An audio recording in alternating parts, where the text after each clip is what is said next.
This is K2 News at 5 on your side. A Beaverton man just returned from the Burning Man Festival. Heavy rains created muddy conditions and challenges throughout the event. Good evening. Thanks so much for joining us for this special digital edition of K2 News. I'm Deborah Knapp. K2's Megan Allison joins us live. So Megan, what did you hear about the experience? Well, Deb, the man I spoke to just went to Burning Man for the 6th time, and he said even for the experts, this was a level of rain that people are just not used to in the Black Rock Natural Conservation Area. Jerry Chase says he was able to get out of Nevada okay, but not everyone was so lucky.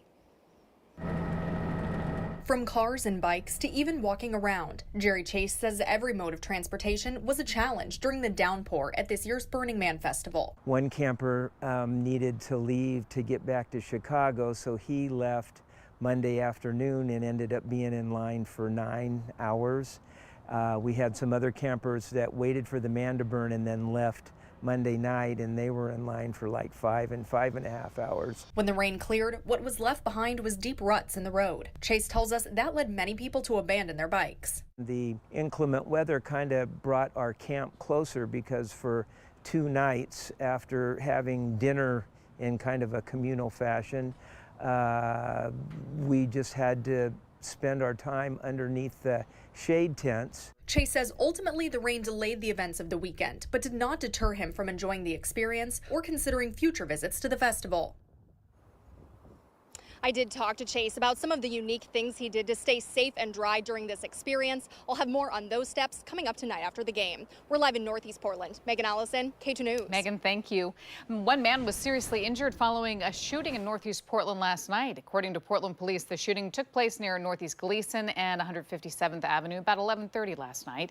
They say that by the time officers arrived, the suspect was already gone. Despite major injuries, Portland police say the man is expected to survive. As of now, no arrests have been made. Detectives say they are still investigating. We'll let you know when we hear more.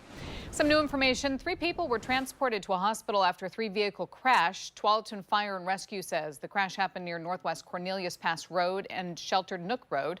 When rescue teams got to the scene, one person had to be extracted from the car. We do not have any updates on the victims from the crash. Once we learn more, again, we'll update this story. When open consumption of drugs is happening in public spaces, in the open air, you're going to have some testing results. TriMet cracking down on drug use after a University of Washington study revealed trace amounts of meth and fentanyl on several TriMet trains. The studies tested the air and surfaces of 11 TriMet trains. Traces of meth was found on 100% of the surfaces. K2's Emily Gersh breaks down those findings. A University of Washington study measured the amount of fentanyl and methamphetamine in the air and on the surfaces of 30 trains and buses in Seattle and Portland. In Portland, they took air and surface samples from 11 TriMet trains during a 2-day period in June, using air pumps to collect samples on seats, windows, and doors. The study shows 100% of the air and surface samples tested positive for meth, and 38% of the air samples and 50% of the surface samples tested positive for fentanyl. They did identify meth and fentanyl. They identified it in extremely small quantities, but it's still there. So how small amounts did they find? Dr. Robert Hendrickson, who studies toxicology at the OHSU, says the amounts they found were in nanograms. You know those little white granulated sugar packets you get in restaurants? Those usually have about 2 to 4 grams. So if you poured that out, and then you take one single crystal of sugar, it would be 1/20 millionth of that crystal of sugar. Now, researchers say the amount of drugs that was found was too small to cause any health problems, but the fact that drugs were found on so many surfaces shows that Portland has an open drug use problem. We at TriMet are supportive of limiting and eliminating all public consumption of drugs in public spaces. Andrew Wilson, Executive Director of Safety and Security at TriMet, testified in support of the city ordinance that would ban open drug use in Portland that passed Wednesday.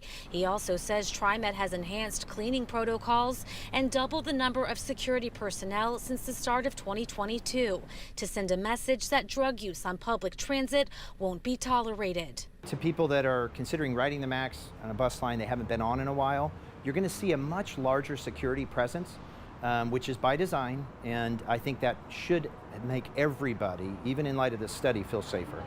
In Portland, Emily Gersh, KATU News. Following up on this story, an assistant professor from the University of Washington reached out to KATU to share her thoughts on public transit's response to the study. And she says, in part, UW researchers state these exposures constitute real risks to the operators, and we recommend agencies take steps to control these workplace exposures.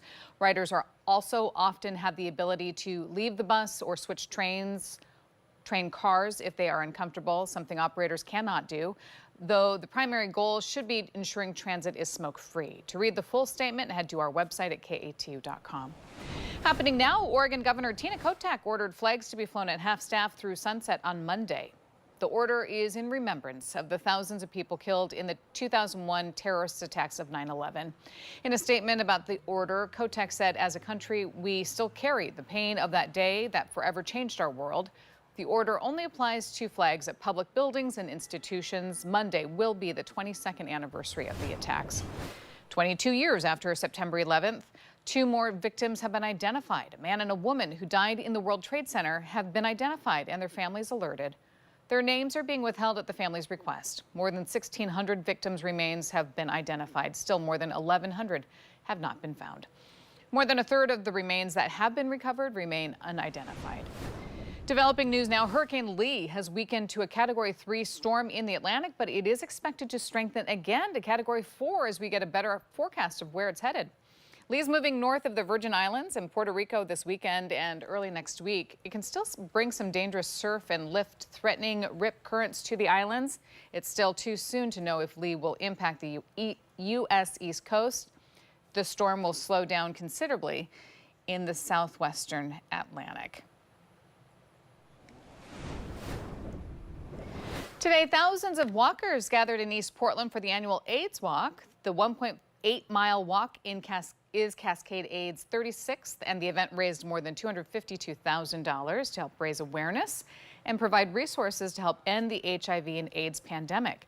The chief financial officer for the Cascade AIDS Project says there's been a lot of progress and awareness and treatment efforts since the 80s. Now she says the organization is focused on improving equity. HIV is still around us, and people who have access to care are able to live full, thriving lives. But if you don't have access to care, then you're left behind. And so we're here to make sure that no one is left behind. The event featured live music, food trucks, and after parties at local LGBTQ+ bars. Participants can also receive a free Mpox vaccine and free HIV testing while at the event. Gas prices increased today with a surge in the Midwest. In fact, the nationwide average for a gallon of regular is now $3.82, according to AAA. That's up 2 cents from Friday and remains steady from a month ago, but prices are way up in the Corn Belt. According to Gas Buddy, gas is up 50 cents a gallon in a week in Iowa, 37 cents in Springfield, Missouri, and 26 cents in Tulsa, Oklahoma. Here in Oregon, we're seeing an average of $4.72 a gallon, with Washington hitting just over $5. Nike says it's permanently closing its store on Northeast Martin Luther King Jr. Boulevard. The store has been a part of the local community in that area for nearly 40 years, but it temporarily closed doors roughly a year ago, citing some safety concerns. Nike says it reached out to Portland police about hiring off-duty police officers to be at the store, but earlier this year, PPB told KATU that a partnership was not likely. Now people living nearby worried the permanent closure can hurt their businesses in the area.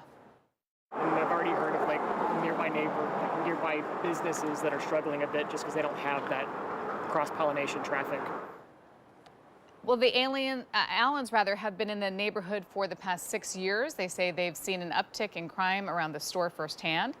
Nike says it's still reimagining the space and is considering future locations as, quote, part of this community's long-term revitalization plan. Paddlers took to the Willamette River this morning for a historic race. Portland's annual Dragon Boat Festival celebrated its 25th anniversary of competitions, starting at 9 a.m. The event drew more than 40 teams to the starting line, hailing from across Oregon, Washington, and California. The festival was held in Tomahawk Waterfront Park in downtown Portland, featured food, vendors, and a beer garden. Portland Fire and Rescue brought their fireboat, spraying water into the sky along the race course.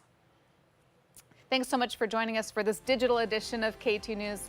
We'll see you back here for more news on air after the game.